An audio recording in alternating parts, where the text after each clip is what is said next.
Representative Taylor Collins, and he's going to come. Please welcome him this morning. Thank you, Pastor Brown. I appreciate it. Thank you for your word of prayer. Would you guys all please stand and join me in the Pledge of Allegiance? I pledge allegiance to the flag of the United States of America and to the republic for which it stands, one nation, under God, indivisible, with liberty and justice for all. Thank you. I appreciate it. I think we have half the town of Ainsworth here today. It's great to see everybody here.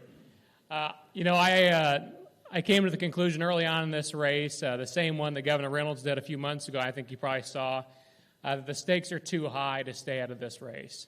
We ultimately have to win next November because the stakes are ultimately either we get this decline reversed or I'm not sure we're going to have a country left. There is one man, I believe, who's dedicated himself and proven, you don't have to just count on his word, that he can ultimately reverse the decline of this country, and that man is Ron DeSantis.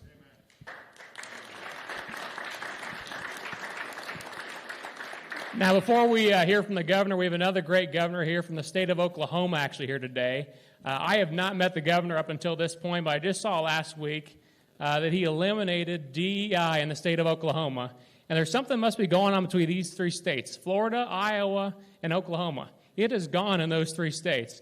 It's something, it's a testament to the leadership I think we've seen, but ultimately we've seen a lot of conservative leaders who ultimately deliver results that have gotten on this campaign. So will you guys please give a warm Iowa welcome to the governor of Oklahoma, Governor Kevin Stitt.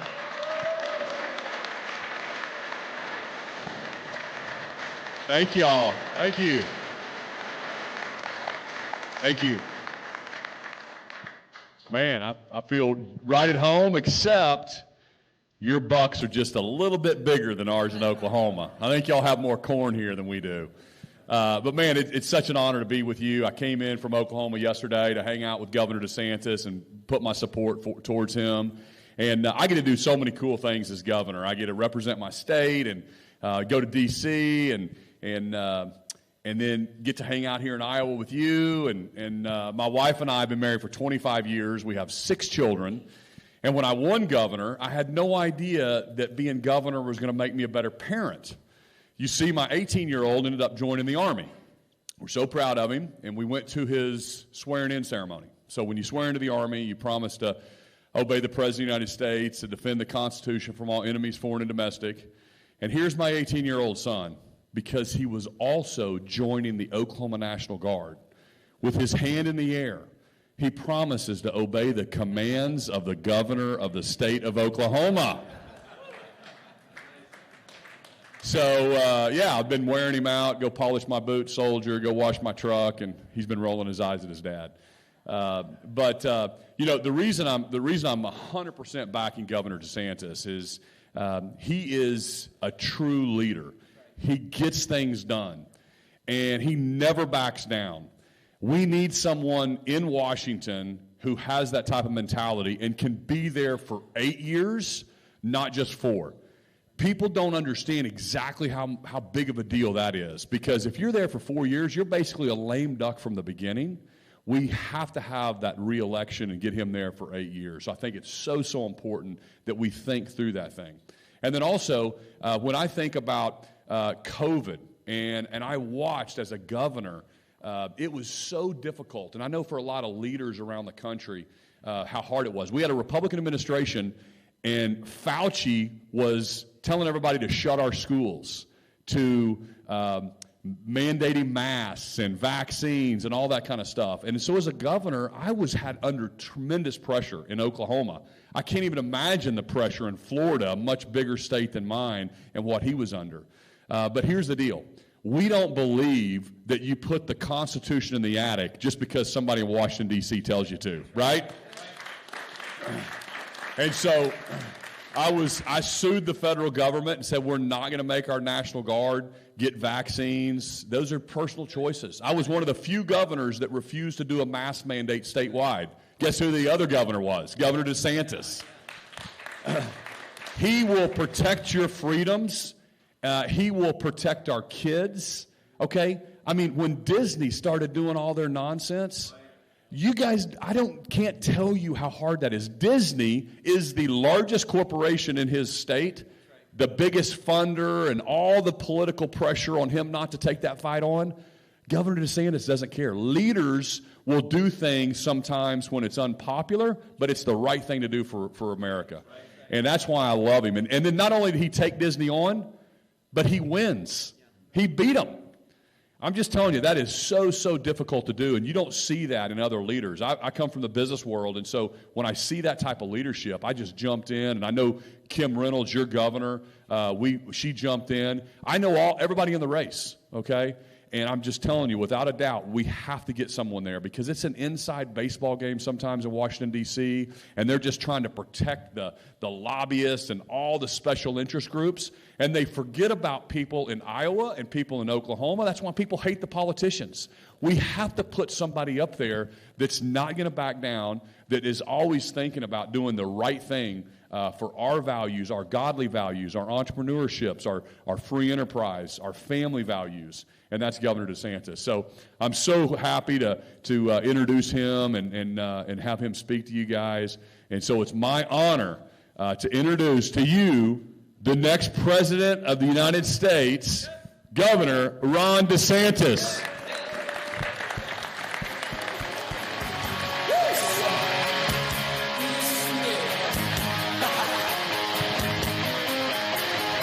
Thank you. Oh, please have a seat. Merry Christmas. Thank you. Thanks so much. It's great to be back in Washington County. We have big Christmas plans. Anyone traveling? You staying home? What are you doing? Anybody? Staying here? I thought I'd get at least one person that was going down to Florida.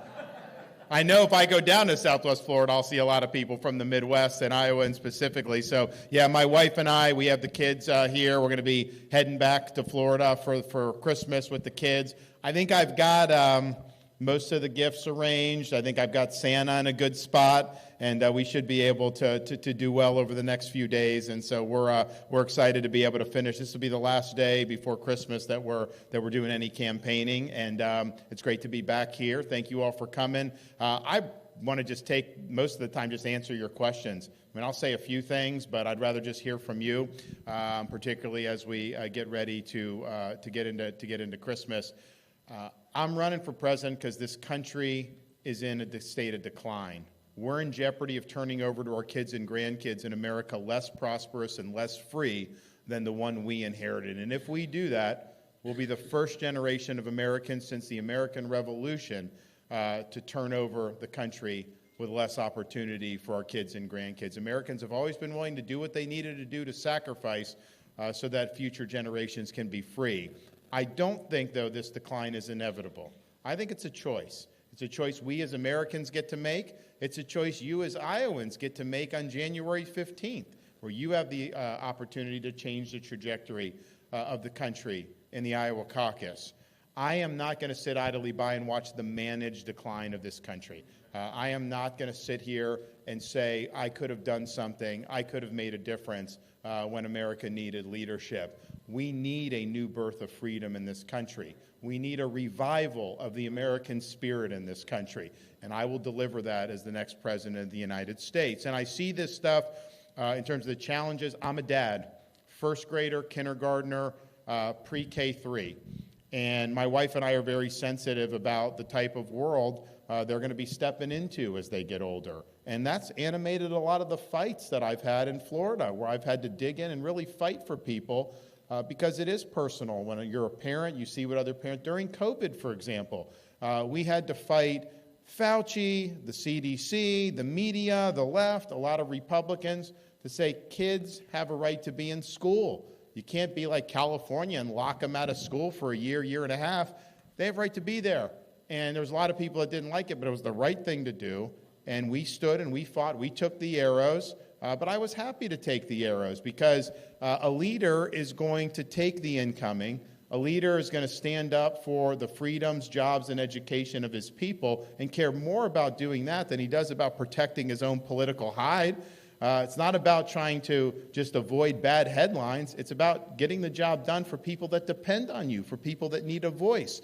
And we provided that voice. And it's interesting now, I was debating the governor of California a couple weeks ago on Fox News, and they had kids locked out of school longer than anyone, he had his kids in private school in person while he's locking others out. And he actually tried to say that California was open and Florida was closed. Are you kidding me? I mean, nobody believes that. So that just shows that we were right on that. But I knew how important it was for parents, and I knew how important it was that these kids were getting an education. The other thing is we had to fight against, and Governor Stitt mentioned it, about the gender ideology and the sexualization of curriculum for young kids in elementary school. Really? Is that something that's appropriate? To tell a kindergartner they can change their gender? To tell a third grader that they may be born in the wrong body? We know that's wrong. And so we took action in the state of Florida to protect parents and to protect kids. And we've got to get to a point in this country again where kids can go to school, watch cartoons, just be kids without having an agenda shoved down their throat. It's wrong what the left is trying to do. So we provided protections for parents. We said we're not going to allow that to be done in the curriculum, particularly in the young grades. And the left opposed us. The media opposed us, of course. But yeah, we had the most powerful company in Florida, Disney, come out against us. If you know anything about Florida, usually when they weigh in, it's over politically because their power. And a lot of people told me you'd be a fool to try to fight this fight at this point, given where they came. But my job is to support and defend the people that I was elected to serve. My job description does not involve subcontracting out my leadership to a woke corporation based in California. So we fought. We delivered, and the kids in Florida are better off for having done that. And look, I like to think I would have done that anyways, but the fact that I've got young kids and my wife and I are sensitive to that, I think it's stiffened my resolve to make sure that we did the right thing. The other thing is I'm the only veteran running for president. We haven't elected a veteran who served in a foreign war since 1988. And so I would be the first one to do that. And that allows me to come with certain experiences and certain worldview on certain things. I mean, just one about the state of our military. I have veterans coming up to me now frequently saying they would not want their kids or grandkids to serve in our nation's military, given the way that it's run, how you have civilians trying to impose political agendas, you have social experimentation, woke ideology in the military, morale is low, recruiting is abysmal, and people want to see a change. I've had guys come to me say, they do more DEI training than they do flight training, and they're preparing more to do the political side of this than they are to actually fight and win wars now. That kills morale. When people are being promoted for reasons other than merit, that kills morale. So I'll be able to go in on day one as commander-in-chief. We're going to take the social experimentation out of the military. We're going to take the woke out. We're going to take the political agenda out. And our military is going to be about one thing: achieving the mission. Achieving the mission and making sure that people that are working hard and performing well can be promoted based on merit. And it's not going to be a part of some ideological agenda. It's going to be about who's doing the job and who deserves to get the promotions. That's going to make a huge difference for recruiting. It's going to make a huge difference for all these different things. And then, if you don't even do that, how are you going to bolster our military to be able to fend off the threat posed by China, which is our top threat? China has ambitions to pass us up as the leading economic power and military power. And look, I'm a competitive guy. I want us to be number one in everything, but it's not just about that. If China is the top military and economic power in this country, in this world, you will feel that as Americans, because they will use that posture to export their authoritarian ideology all around the world. And so I want the 21st century to be an American century, not a Chinese century. And we'll make sure to get that done, and I'll be able to lead as commander-in-chief with an appreciation of what our military members go through, an appreciation of some of the missteps that we've made in terms of foreign policy over the last 20, 25 years, and we'll be able to get these issues right, which is really, really important. And then the other thing I think that I bring is leadership. Leadership is not about showmanship. Leadership is not about entertainment. Leadership is about putting forth a vision of where you're going to take the state or the country, and focusing like a laser on achieving and implementing that vision and producing results. And you're ultimately judged by the lasting results that you produce for people. And I'm somebody that The compass is set to true north. I know almost everything that happens on a daily basis in this business is just meant to distract you. It's meant to stop your progress. It's meant to draw you off course. And you got to keep that true north there. It doesn't matter what the media says. North is north. It doesn't matter what the left says. North is north. And you need a leader that is fixated on that and fixated on delivering results. And part of that is just having a sense of humility as a leader. You're not going to be able to do it all yourself. You can have the vision. You can make the good decisions. You need people around you that can implement that vision. And so I appreciate that. I think that when leadership becomes ego-driven, I think it creates a lot of pitfalls. I mean, you can talk about King Saul. You've talked about that. We know those lessons about hubris and how that could color. So I'll be somebody that'll be a focused leader, a disciplined leader, but also a humble servant. I'm not a ruler. I'm a servant. It's a job for a citizen to take as president of the United States. It is not royalty. You're not any better than anybody else. That's how a constitutional republic was designed. So we'll be, with that frame of mind, there's really no limit to what we're going to be able to achieve. And I'm the only one running for president who's delivered on 100% of the promises that I've made. If you look down the line in the state of Florida, you want to talk about fiscal, record tax cuts, budget surpluses. We paid down 25% of our state's debt. You want to talk about illegal immigration. We banned sanctuary cities. We have E-Verify for legal workforce, even transported illegals to sanctuary jurisdictions like Martha's Vineyard. You want to talk about crime. We removed 2 Soros-funded prosecutors from positions who were not enforcing the law. We've backed the men and women of law enforcement, and our crime rate is at a 50-year low. You want to talk about taking on woke corporations. We've kneecapped ESG in the state of Florida. We've eliminated the use of, we've banned the use of social credit scores. We took out DEI from our public university system. So on issues after issue, I am delivering. I'm the only one running for president. If you look at the people that are causing so many problems in this country on the left, I'm the only one running for president that's beat these people on all these different issues. It's not enough to just get out there and showboat about issues. It's not enough to just do slogans.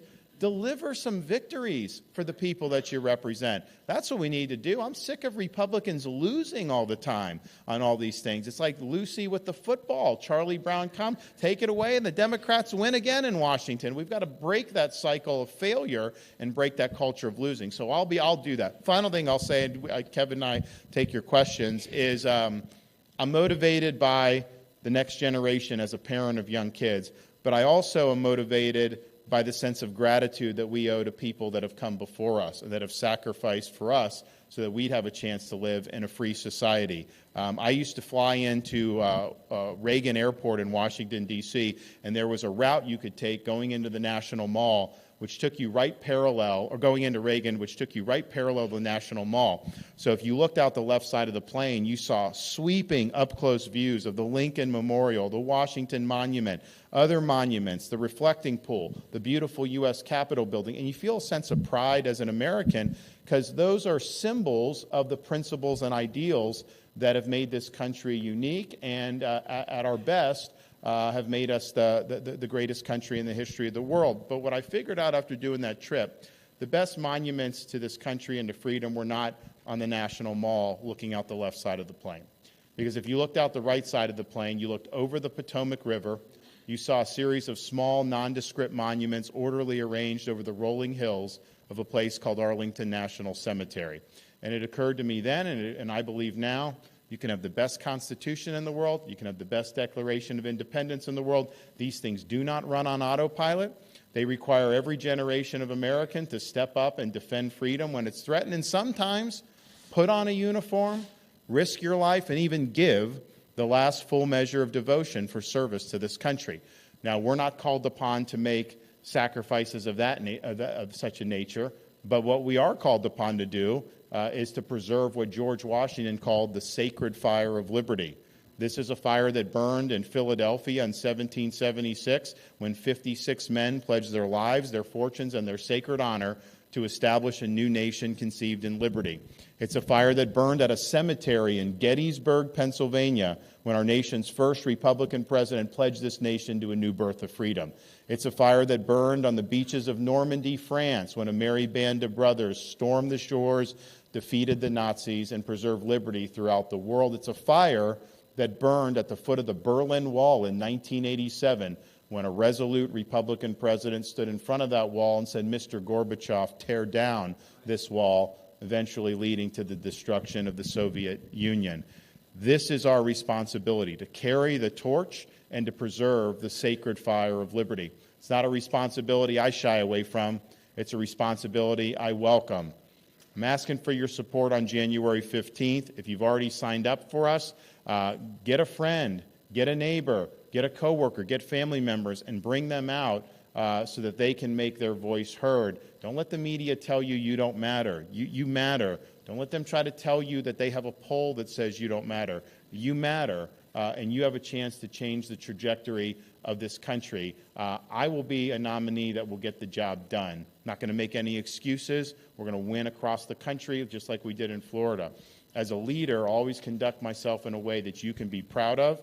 And as your president, I promise you this, I will not let you down. Thank you all. God bless. I'll take some questions. I've heard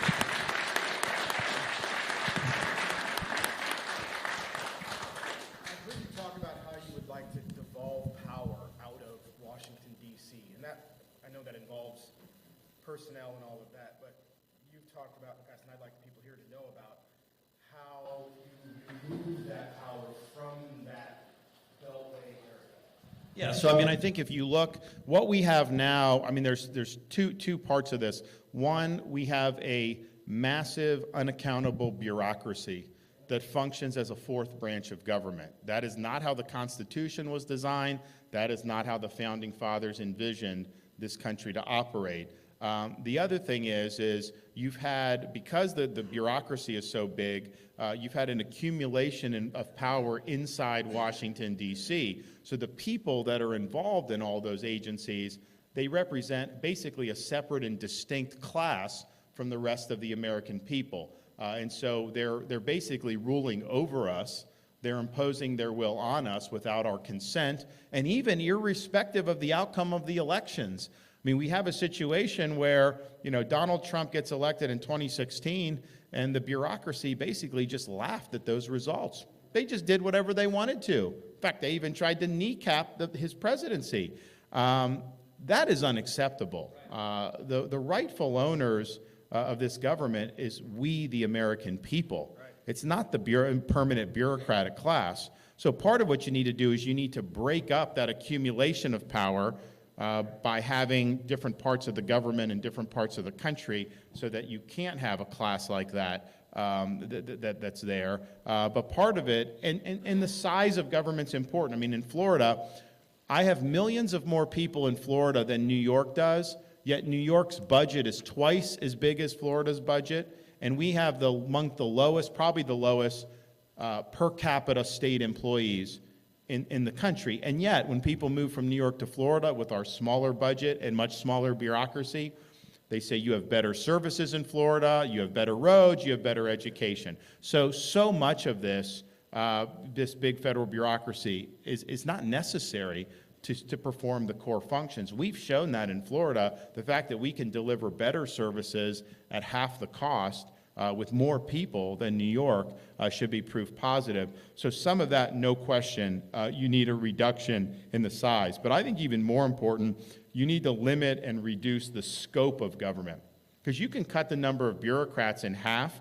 If they're still trying to say that a puddle on your farmland means the EPA can come in and regulate you as waters of the United States, that's a problem. If the bureaucracy is saying that it can force auto manufacturers to have 2/3 of their cars be electric vehicles, that's a problem.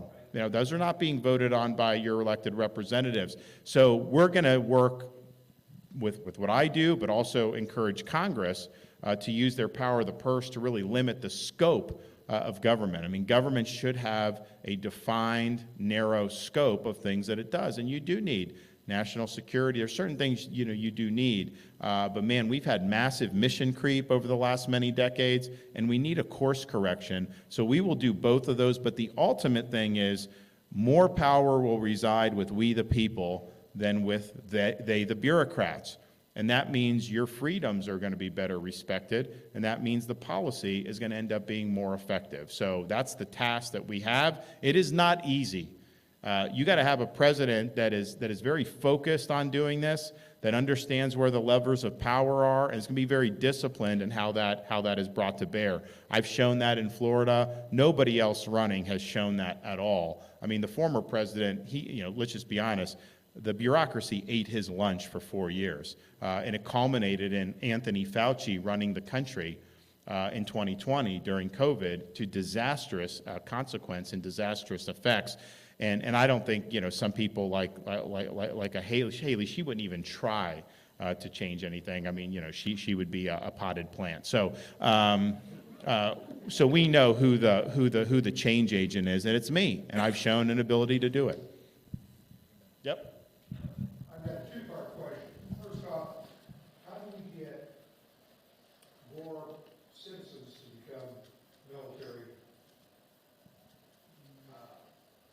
part of the military? And secondly, after those military people get out of the military, how do we make this VA more user-friendly for our veterans? Because it's kind of a crapshoot right now. And your name is?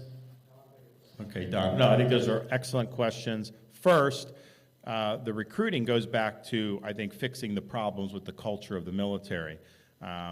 People want, when you join the military, you're signing a promissory note to the United States of America for an amount up to and including your life, because you don't know where you're going to be called upon to go, you don't know what contingencies are going to happen, and you know that these people in civilian and military leadership very well may put you in a situation where your life's going to be at risk. And I think people are willing to do that because they love the country and they have a sense of duty. But when they see the people that they're basically going to be, the people that are going to have their futures in the palm of their hands, when they see those people focusing on other agendas rather than accomplishing the mission, because when I was in the military, I mean, I remember being in Iraq. Everyone has different views, everyone has different backgrounds, but you check all that at the door and you put the mission first. And when you don't do that, people die. And it's just that simple. I think people are seeing this. I think they saw how the military forced the COVID vaxes on people, which was not justifiable on the data, and they kicked out good people. And they're like, okay, wait a minute. If they're forcing that on you without good justification, what else are they doing without good justification? So I think that that's been a huge issue with the nonsense that's going on. I mean, the fact that these guys are learning pronouns and focusing so much on this D, E, and I, they're losing their way on this, and it is absolutely impacting recruiting. So I'm going to fix all that. I think when people say, you know what, I'm joining, and we're all going to be united for a higher purpose, that's what people want. I mean, they want to see the core goal be there, and that's what everyone's fighting for. Now, in terms of the veterans, one, it's going to be a top issue for me just because I'm a veteran and I understand that. And I also understand for the 9/11, post 9/11 vets, we had a relatively small number of people in our society that were serving in those wars, and they'd go over and over again. We didn't have a draft. There were a lot of communities in this country that didn't have really anybody serving in these wars. It did not permeate the country like a World War II did or Vietnam, where you had a draft. And I'm not saying we should have had a draft, but what it did was it put a lot of burdens on people deploying over and over again. That's just not normal. That is going to take a toll on people. You are going to have things like post-traumatic stress that comes out of those situations. And I remember when I was leaving active duty, I got a packet for the VA. And I didn't need any help on anything, but I just looked at it. I didn't understand it. It was just bureaucrat talk, right? And I think people just get overwhelmed by that. There's so many resources out there apart from the VA but the veterans just don't, a lot of them don't know how to access it. So what we're going to do is take a model that my wife worked on for our welfare programs in Florida. We're going to apply it to the federal VA. We're going to have something called, we call it a care portal, but basically what it is any veterans group can plug in, any charity, any business, any church, any volunteers, and someone goes to the VA, they have issues with post-traumatic stress, the VA still goes about trying to help them, but then that goes to all the people that are plugged into the portal. So you may have a veterans group down the street that, like we have in Florida, where they train service dogs to help veterans with post-traumatic stress. Well, they may snap into action, get that vet linked up, and you know what? He's going to be on his way. He's going to be in good shape. Maybe a vet has got evicted from an apartment or something. You put that out there. You have a church come, take them under the wing. A lot of times that gets the veteran on a better path. So I think harnessing all these resources, because Americans want to help our vets. It's important to them. And there's programs for mental health. There's programs for job training. There's all these things out there that a lot of veterans just don't know about. So we're going to use the VA to link the veteran to a lot of these different resources. And yes, I'm going to fire people in the VA who aren't doing a good job. We're going to be accountable. We're going to bring accountability, but it's a massive bureaucracy. There's limits to how effective a bureaucracy of that size can be, and you can't put all your eggs in the VA basket. So us having the portal, harnessing the resources, and it could be something as easy as maybe a veteran's having a hard time. It goes to there's individual volunteer who gets a notice from the portal, and the individual just shows up at the veteran's house and, you know what, I want to take you to lunch. I just want to see how you're doing. I want to know. That could be the difference between a veteran not committing suicide. So let's use all these resources to help our veterans. And so that'll be an important project, but I think it's going to make a huge, huge difference.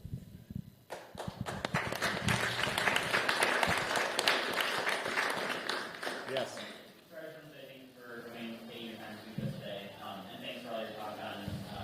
Military back on top, figuring out radiology, getting the recruitment numbers back to normal. But I have a geopolitics question for you. With Russia, Ukraine kind of things now, maybe negotiations in the future with Middle East war breaking out, China on the rise with war, maybe them preparing for 2027, 2029, next president is going to be very important for and how the world's going to be shaped for the next decade and beyond. What's your stance, plan, or approach to make sure the U.S. stays the leader of the free world today? And your name is? All right, good question, Nathan. So I think China's our top threat. I think if you don't successfully navigate the China threat, I don't think the other issues are even going to matter as much. I think if you successfully navigate the China threat, I think everything else is manageable. And how do you navigate and that part of that is because, China is the top benefactor for Russia. China is a big benefactor for Iran, who's feeding the money into Hezbollah and Hamas and causing all the problems in the Middle East. So how do you do China? One, we need more hard power in the Indo-Pacific. You need to deny China's ability to take Taiwan, deny their ability to break out of the first island chain where they would then be able to dominate global commerce. And that's going to require more naval power, and it'll require an investment, but we can do it. Second, we have to protect our economy from China's leverage. We should be independent from China, particularly on the key things that matter. When COVID hit, all the medical was from China. You couldn't get anything anywhere else. It was crazy. That's been a big mistake to let those supply chains migrate to China like has happened. It's been a big mistake to let key industries go over there. So we're going to have to do tax regulatory policy to be able to incentivize and bring back to the United States. But I do not think it's healthy for our country to be dependent economically on China for really key things. I mean, there's different things like, I get frustrated with, because it's Christmas time, we'll get the kids these toys, right? And some of them require like a lot of assembly.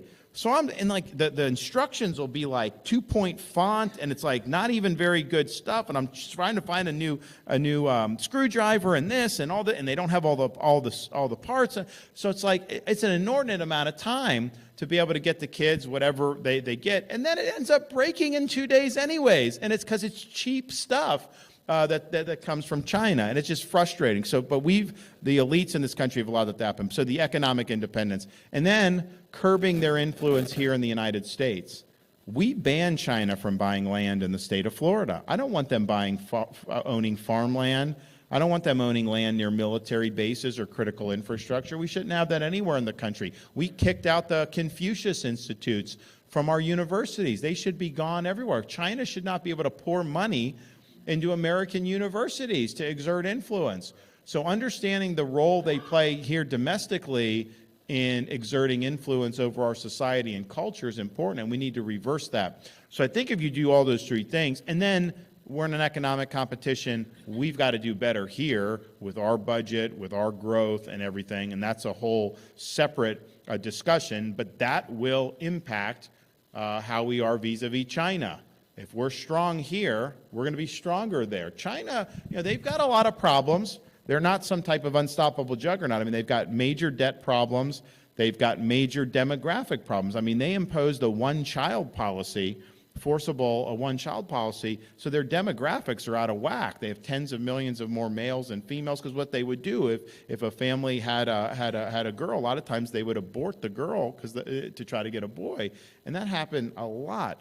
So that's going to be a big problem over the next years. And then the dissent within China. Xi is ruling with an iron fist. He even did COVID lockdowns in January of 2023. There was pushback to that. This was ridiculous that you'd be locking down in January 2023. But there was pushback to that. So he wants to exert control, but the more he does that, that's going to cause some problems. Their economy's not going to be as good. It will likely increase dissension in the society.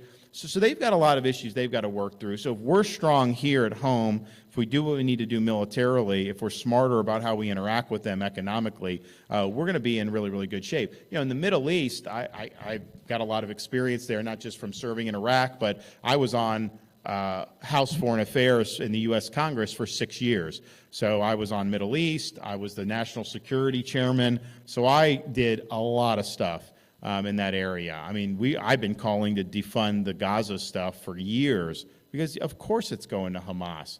We need to turn the screws on Iran financially. They should not be getting this windfall of money from oil sales or any of this other stuff. We actually did a special session of the Florida legislature last month, and we expanded our state-based Iran sanctions because those sanctions, we're one state of 50, but we'd be the 13th largest economy in the world if we were a separate country, so it's not for nothing. We don't want money going into the regime's coffers.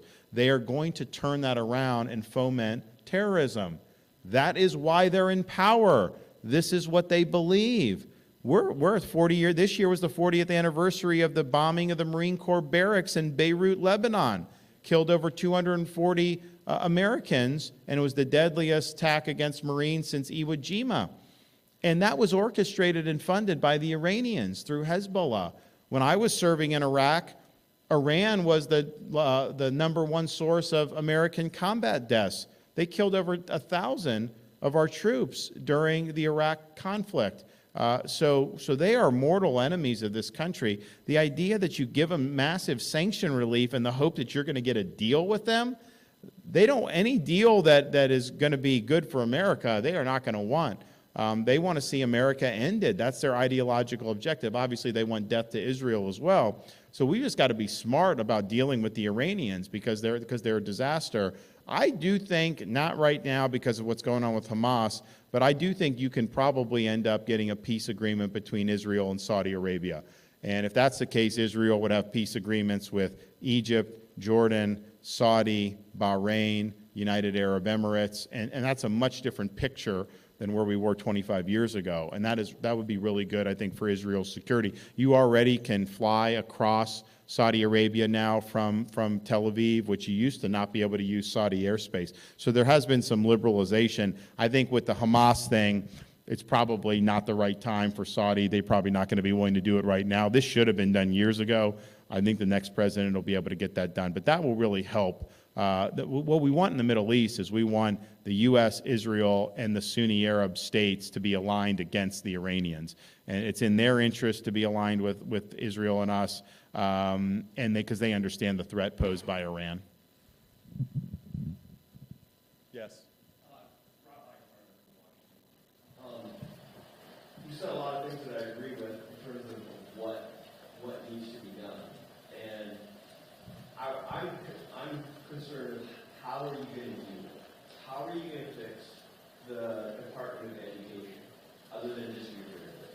How are you going to fix the CDC rather than just get rid of it? Because all these government agents are staffed with liberals. And the reason they're staffed with liberals is because I'm a conservative and I don't like government and I don't want to work in it. Liberals love government and they like working in the government. So everything always moves in that direction. And without taking an action, getting rid of some of these agencies that are basically screwing American people over every day, how do we get control of Washington so that the people are back in control, like me and everybody else sitting here, and not the bureaucrats who are libs that live in Washington, D.C.? How do we get rid of it? Well, we're going to clean house. I mean, I think that, so CDC, we're going to bring a reckoning for all the agencies involved in COVID-19, those policies. They were, yes, absolutely. We're going to fire, we're going to reduce through attrition, we're going to do layoffs. We are going to change the way the hiring's done because I think the hiring is hardwired. I think that they tend to bring in people who reflect their thinking. And I don't know that it's done in a way that is really reflective of the American people. So we are going to do that. We are going to do things like there's 50,000 bureaucrats who are involved in policy making. We're going to recategorize those as Schedule F, which means they're out of civil service. They can be terminated at will at that point. We are going to put an edict in for all our cabinet secretaries to reduce their footprint in D.C. by 50%. CDC's in Atlanta, so it's a little bit different. I think the last time I checked this is true. I'm not sure if it still is, but I think it is. I think the CDC is still working remotely because of COVID. I think they're probably still requiring masks. Yeah. Well, I mean, you know, that's the issue, though, is like, okay, they were putting down all this guidance that had huge impacts on American society. And when the CDC would do something, a lot of businesses would like, oh, we've got to follow the CDC. And so they were de facto locking down the country because their guidance, and they were doing really terrible things with the schools. I mean, CDC insisted that if a student tested positive in school, anyone that was ever around them, even if healthy, they had to go home and quarantine for 2 weeks. We never quarantine healthy people. And they were quarantining health. And then the parents, what are they supposed to do? We ended the healthy quarantine in Florida. We were the first state to end it because it's just like, it's crazy. It doesn't work, and it's not based on anything. So they failed this country time after time after time. Their analysis and their fake studies were used to drive media narratives, but they weren't accurate. And it's just pathetic. And look, I 5 years ago, if you'd have said CDC, NIH, I would have thought that they were, likely just, doing a good job, focusing on the issues, not terribly political. Boy, was that not true. They are very, very politicized agencies, and it was almost like they were trying to further the narrative rather than actually engaged in evidence-based decision-making. So there's going to be a huge, huge reckoning. And then also like the FDA. Why does the FDA approve a COVID jab mRNA for 6-month-old babies on emergency basis? There was no evidence that that was beneficial to the babies. They didn't do adequate trials. Why did they approve it? They approved it because it means the pharmaceutical companies will be able to sell more shots. Where do the FDA bureaucrats go to work when they're done at the FDA?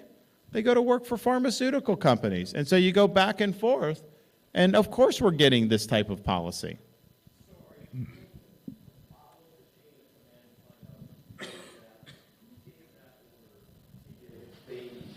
Of course, yeah.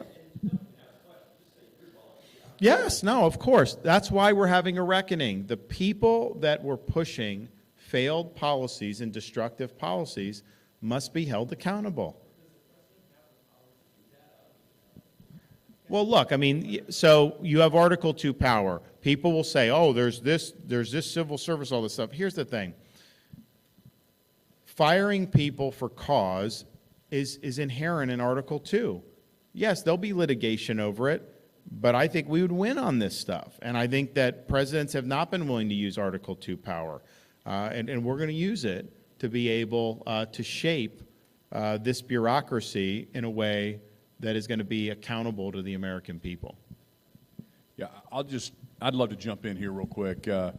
You're exactly right. And the way I explain, Oklahoma has 4 million people, okay? But the Capitol is full of the legislature, the lobbyists, all the people with vested interests. I call that the inside baseball game. And when people get up there sometimes, they just lose their mind. They get weak-kneed, they go along with the flow, and I always remind them, guys, we have to focus on the 3.99 million Oklahomans out there that just want us to do a good job, right? That want smaller government, lower taxes, get government out of businesses. And that's what I see in Washington, D.C. It's the same kind of system that's happening. Did you know the Congress has not passed a balanced budget or hasn't passed a budget at all since, I guess, 20, 30 years? They just do these continuing resolutions. It's unbelievable. So if we're bringing in $4 trillion, that's about what the revenue is for the country, we need to spend $4 trillion. We can't be printing money and spending $6 trillion.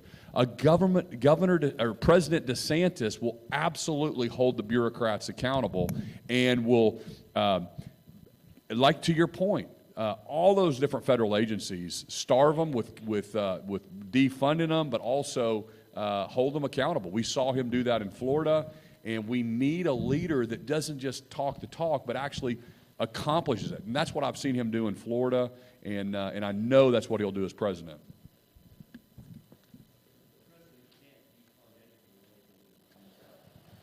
Are you willing to shut down the government to get there? Well, I'm going to encourage Congress to use its power of the purse to curtail excesses of the bureaucracy. I mean, I will have a responsibility to do that, of course. I mean, if an FBI agent is colluding with tech to censor dissent, I'm going to fire them. That's an abuse of power.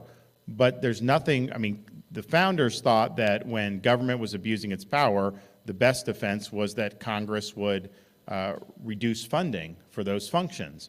So if somebody is involved with the school board surveillance, you just reduce funding for that, don't allow funding. So we're going to encourage Congress to do that. We will use our Article 2 power, but it'll more be direct in terms of firing or shifting the bureaucracy. But Congress should absolutely use that power to discipline the bureaucracy. And the reason why, and the reason it's gotten so bad is because they've not been willing to do that for many, many years. You know, in Florida, we had an agency, we had a sole source provider for some domestic violence programs, and there was corruption in that, there was some self-dealing. So literally our legislature, like the next week, just defunded it, like totally done. You're cut off. Like immediate response. Congress just, it's like a Leviathan that just keeps growing and they don't ever bring accountability. But they have the ability to do that with the power of the purse, and they need to use the power of the purse. Am I correct, kind of on the heels of that, the previous Republican president kept on about 40% of Obama appointees, including Christopher Wray with the FBI and Mark Milley with Secretary of Defense. What you're basically saying, you do major pink slips to people on how everybody gets considered accountable. Of course, we're not going to he had so many Obama holdovers in the National Security Council, all these other places. All the Biden people are gone on day one. I mean, we are not going to do that because what happened with Trump is those Obama holdovers helped sabotage him. And, you know, he could have taken action. He didn't take action. And I don't know if it's because he thought he could win them over. I don't know if it's just he thought that maybe it wasn't going to be a big deal. But, no, you got to get your people in there 100%. Yes? I'm a fellow post 9/11 Iraq veteran like yourself. I think the idea that you just described to us about the portal is awesome. I think that helped veterans out tremendously. My question is about college education, because I used my GI Bill after I got out. I actually went to a Jesuit school, thinking that, okay, well, I knew there'd be a left-wing slant. Maybe at a Jesuit school I'd be safe. It's in every single class. Doesn't matter what. I didn't take gender studies, but it's in every single class. Doesn't matter what you take. You're going to learn about intersectional feminism. You're going to learn about gender ideology. And on top of that, and I don't know if it's still going on under Biden, but you have that Title IX thing hanging over your head, and if I look at somebody the wrong way, I'm going to go into the kangaroo court, and next thing you know, I'm going to get kicked out of college. Didn't happen to me, luckily, but so my question to you is there any saving our college institutions? Is it possible? Well, it's a great question. I mean, I think everybody has known there have been issues for a long time. The extent of some of the sickness and rot in the aftermath of the attacks on Israel have been really, really eye-opening for a lot of people. And so this is what is being inculcated in these students. And look, the purpose of higher education is the pursuit of truth. It's promoting academic rigor, and it's preparing students to be citizens of this republic. It is not to impose an ideological agenda on the students. It is not about indoctrination of the students. And so if you have these universities that are not willing to abide by the classical mission of a university, why should your tax dollars be funding these universities? And in Florida, what we said is, look, our tax dollars are funding the universities, the public universities. Now, federal tax dollars go to all these universities, and we're going to be willing to take that back from a lot of them. But what we said in Florida was just simply, okay, the mission needs to be reflective of what the people want to see out of their higher education system. It's not your little plaything to just engage in left-wing activism. And so we wanted to see a classical mission for the university. So we've done things like all tenured professors must undergo review every 5 years and can be let go for poor performance. So Florida, some of our colleges have processed professors out. The media complains about it. They say, oh, well, professors are fleeing Florida. It's a brain drain. I'm going to say, wait a minute. If Marxist professors are leaving Florida, that is good for Florida. That is not bad for Florida. Let's just be clear. We also eliminated the so-called DEI from our public universities, and I know Governor Stitt has done that, or just did an order in Oklahoma. But they say it's diversity, equity, inclusion, but in reality, it's an ideological agenda that's being imposed under the guise of DE&I. And really how it's practiced, DEI stands for discrimination, exclusion, and indoctrination. And that has no place in our public universities. And so we're promoting merit on it, treat people as individuals, because basically DEI, it's major discrimination against Asian Americans and discrimination against white Americans. That's what it is. And the way you stop discrimination on the basis of race is to actually stop discriminating on the basis of race. So they just want a different type of discrimination, and they think that somehow that's okay. I think we should have no discrimination, and so that's what we're doing. But I think that whole DE&I, it's not just some administrative office. That permeates everything that goes on. So that shouldn't be in the universities. It shouldn't be in corporate America. It shouldn't be in any of these institutions like the military. We got to be merit-based, and that's what we will do. I will use, I don't think that these universities are entitled to federal funding.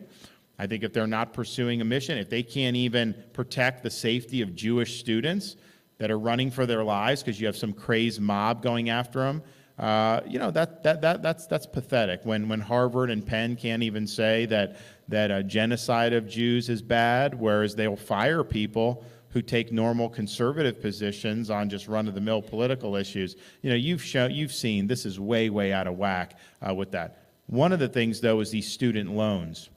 You should not have a truck driver paying off the student loan for someone that got a degree in gender studies. You should not have taxpayers having to foot this bill. But I also think some of these students have been told, like, take out these loans, get this degree, it's going to be so good for you. And look, if you go $100,000 in debt and you get an engineering degree at MIT, you're going to be good. You're going to be okay. But if you go $100,000 in debt and end up with a degree in zombie studies, you're going to end up in a job you could have out of high school. So how do you deal with that? How do you align those incentives? Not to have the taxpayers pick up the bill. That'll exacerbate the perverse incentives. You make the universities responsible for the loans. So if the universities are putting people out, gainfully employed, no problem, right? But if these folks can't pay back their loans, then that obligation ultimately will revert. And look, some of these universities have massive endowments. Harvard has like $75 billion endowment or something ridiculous. It's like a hedge fund. They shouldn't even charge tuition for anybody. And so all that stuff, so we're going to do that. I think that's going to align the incentives. And the other thing we're going to do is what we've done in Florida. Tell young people getting a degree from a 4-year brick and ivy university may be one way you can be successful, but it's not the only way, and for many it's not the best way. We're going to promote technical education, vocational training, skilled trades, because you actually can get very gainfully employed, make good money with no debt. And in Florida, we produce high school students with certificates in electrical, HVAC, all this stuff. They'll work, they'll make good money, and then within a few years, they can start their own companies because our state's growing and there's just a need for all this stuff. So there's so many opportunities, and we don't want to tell young people that somehow you're less than somebody that went to a 4-year college because, look, there's value in some of these programs at 4-year, but there's also a lot that's been total dead weight. And so people need to do what they think is best for them, but just know there's multiple pathways where you can be successful in this country. And I think it'll also be good for our economy. If we want to build our manufacturing base better here, part of that goes into that is that you have the workforce that has the skills necessary to be able to produce this. So yeah, we're going to do, and then finally on higher ed, accreditation. That's part of the reason the universities operate the way they do, because they have to go through the accreditation process. Those accreditors are not politically neutral. I mean, they're pushing in a certain direction. No one elects these accreditors. They just create associations. Then the federal government can approve or not approve various accreditors. We're going to approve accreditors who see the universities in a classical sense. And if you're not, we're not going to approve you. So there's going to be a big overhaul of accreditation when I become president. That can all be done through the executive branch. It doesn't even require an act of Congress. So that's going to make a big difference.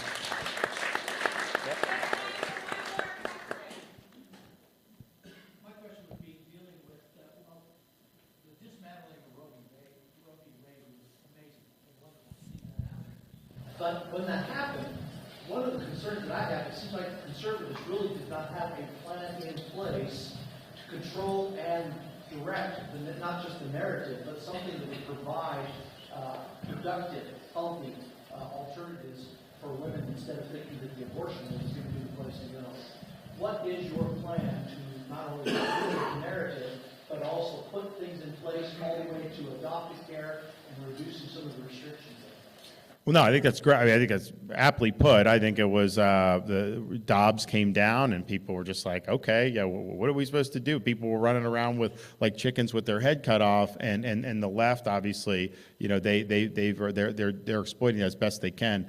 But so in Florida, we've really put an emphasis on adoption, on foster care, on assisting mothers. So the whole care portal idea is really about, a mother comes in with a baby and needs help. We want the churches to be spring into action, volunteers, charities, all this stuff, and it's made a difference. When they get into those relationships, they don't go back for government assistance. We did in Florida. I made all baby items tax-free permanently. Diapers, wipes, strollers, for everything is tax-free. That makes a difference when you're talking about that. So we do have a responsibility to ensure that these young kids, these babies, have a chance to do well. And we've done that in Florida. We obviously want to be helpful working with states and local governments to be able to say that, pro-life is for the whole life. It's not just for up until birth, and we need to do that. I would note that, if you look at Donald Trump, what he's doing in terms of attacking right-to-lifers is really, really, I think, stunning. And I don't know how much play it gets because I think there's a lot of media on the conservative side that just never want to do anything that could be critical of him. But, he's attacked the heartbeat bill in Iowa, like Iowa has. He says that's a terrible, terrible thing. And, he spoke at the March for Life in January of 2020. And if you read that speech or watch that speech, he said that that life was a gift from God, that unborn are made in the image of God. He talked about the aspirations to have protections and all.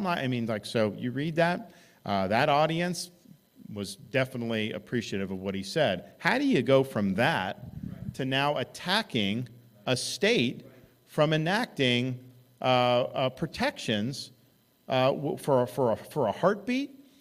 And so what's happening is the left is weaponizing Trump's comments against the pro-life community.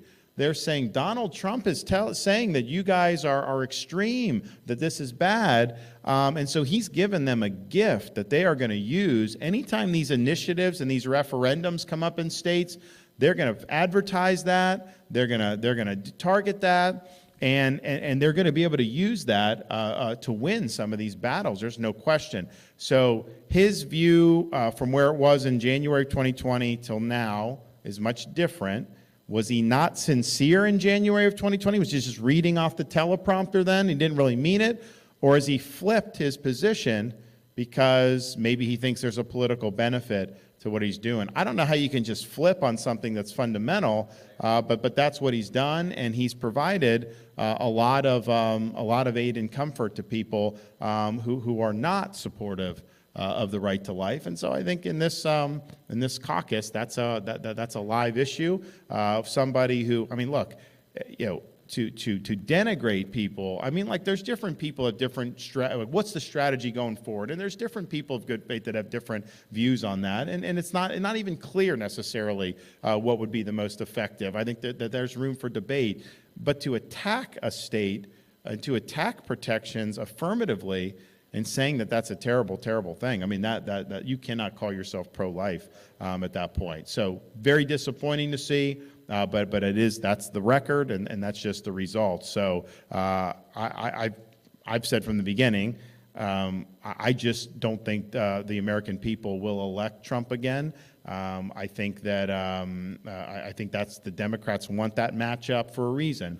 But let's just say I'm wrong. Certainly, if he were to get in, he would not be dependable on a lot of the issues that conservatives have cared about. I think he's gonna go his own way on Second Amendment, on all these other things. That's just the nature of it. And for me, I think it's more principle based than it is about trying to position yourself or trying to get short-term political benefit. All right, so I'm going to have to leave in a sec, but I just want to ask everyone for your support on January 15th. We have the ability to sign commit to caucus cards. If you're willing to, if you haven't done it yet, please do it. And please be advocates for us. Please talk to your friends, families, neighbors. Everyone just brings an extra person. We are going to win, no question. I mean, that's just the reality. And you will be making a big statement in this country. And the one thing is, the media has their preset narrative. They know what they want, but they're not going to be able to deny these results if we all do our part. So thank you for your support. Merry Christmas and God bless.